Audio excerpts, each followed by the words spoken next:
You find the sentence, at least as likely as not related to service. Your hopes jump. Or maybe your stomach drops because you found a sentence that sounds negative. Before you call it a win or a loss, ask one question. What exactly did the clinician explain? That question can keep one phrase from carrying more weight than it was designed to carry. Welcome to the Veteran Benefits Reset Podcast, where we help veterans and their families better understand the VA disability benefits process, one step at a time.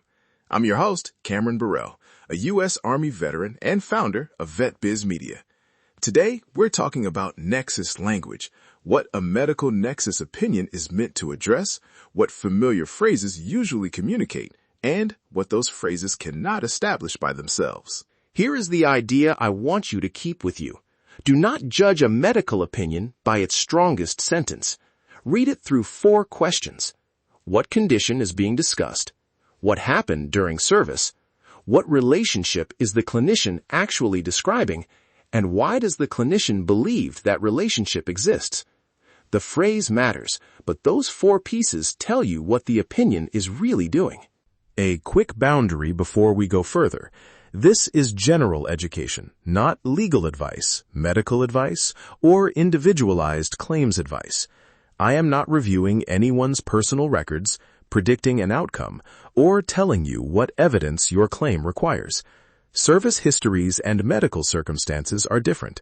Use this episode to understand the language, organize your questions, verify current information through official VA resources, and prepare for a conversation with a VA-accredited veteran service organization, claims agent, or attorney when appropriate. So, what does Nexus mean? In plain English, it means a connection. A Nexus opinion is a medical opinion that addresses whether a current disability is medically related to a disease, injury, event, or exposure connected with military service. Depending on the question, the opinion might discuss whether a condition began during service, whether a service event caused it, or whether one condition caused or aggravated another condition. That is all the word means, connection. It is not a disability rating. It is not an approval stamp. It is not a replacement for a diagnosis. A diagnosis answers, what condition does the person have? A treatment note may record symptoms, care, test results, or a clinician's observations.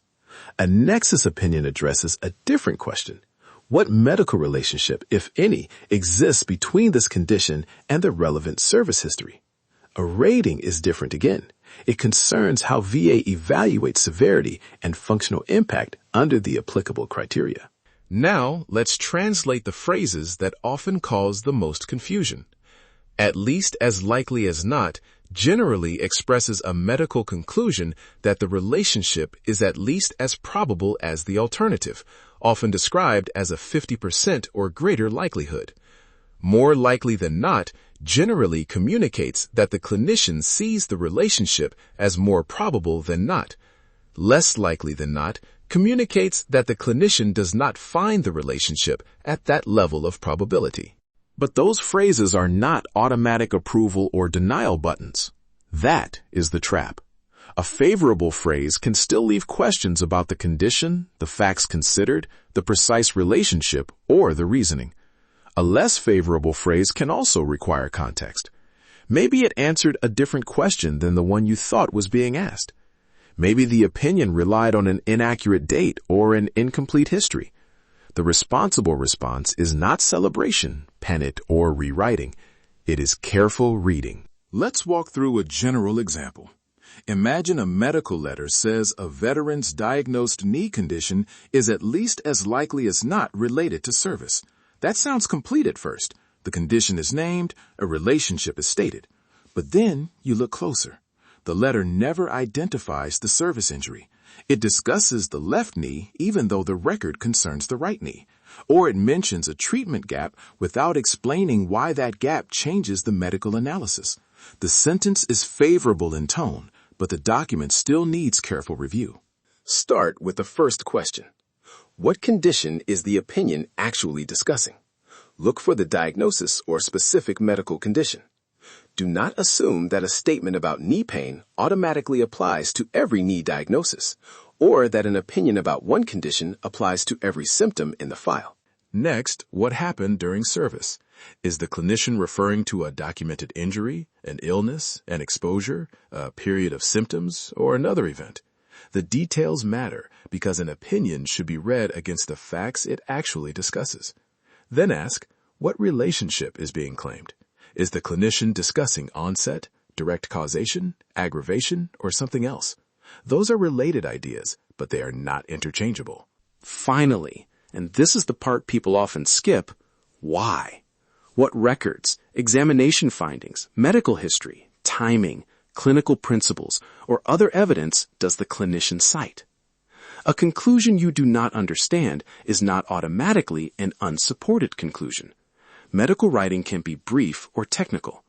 Preserve the original document and get qualified help understanding it rather than filling in the gaps yourself. That also explains why searching for magic words is risky. You may hear that one exact phrase must appear, or that a provider can simply add the right wording and settle the matter. Real medical opinions are not built that way. Do not rewrite a clinician's statement, add conclusions they did not make, or ask someone to sign language they do not support. Keep the record accurate. Facts over frustration means slowing down enough to see what each document actually says. It is also important not to confuse timing with medical explanation. A symptom that began after service may be important history. Two events occurring close together may be relevant, but timing alone does not explain the medical relationship. A treatment note may show ongoing symptoms, while a Nexus opinion may address whether those symptoms and a diagnosed condition are related to service. VA may consider many kinds of evidence, including military records, examinations, private opinions, VA opinions, treatment records, and lay observations. No single document automatically speaks for the entire record. Here is a simple way to organize what you find. Create a folder for the condition or issue and keep the original medical opinion there. Add the relevant military records, treatment history, lay statements or observations, and VA correspondence. Then make a short index. Write down the document date, source, condition, service event or exposure, relationship described, and whether the clinician provides a rationale. An entry might read, March 2024, private medical opinion, right knee diagnosis, references an in-service lifting injury, discusses treatment history, rationale needs review. Notice what that entry does not say. It does not predict approval. It does not argue the claim.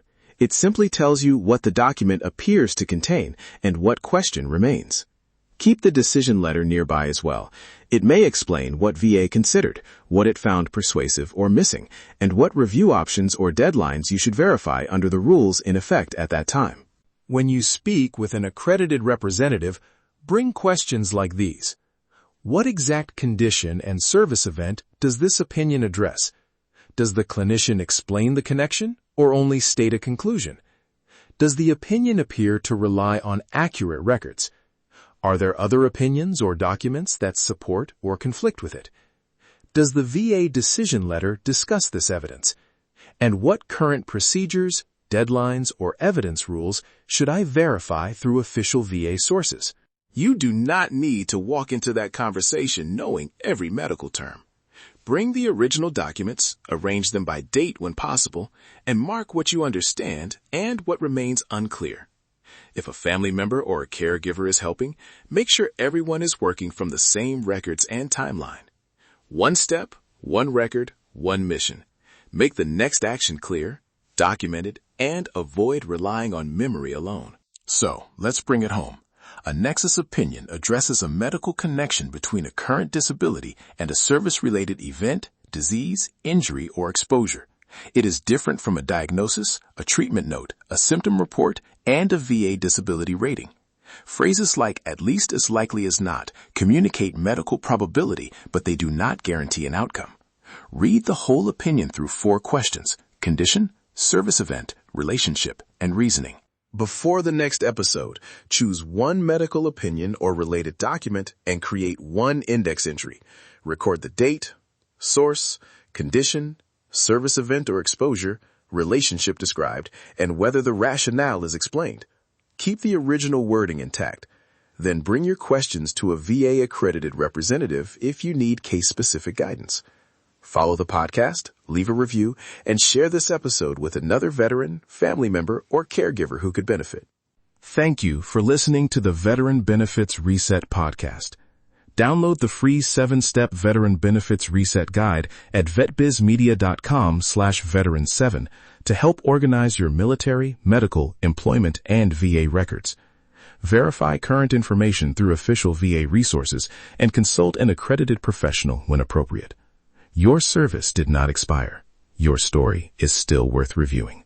Take the next responsible step.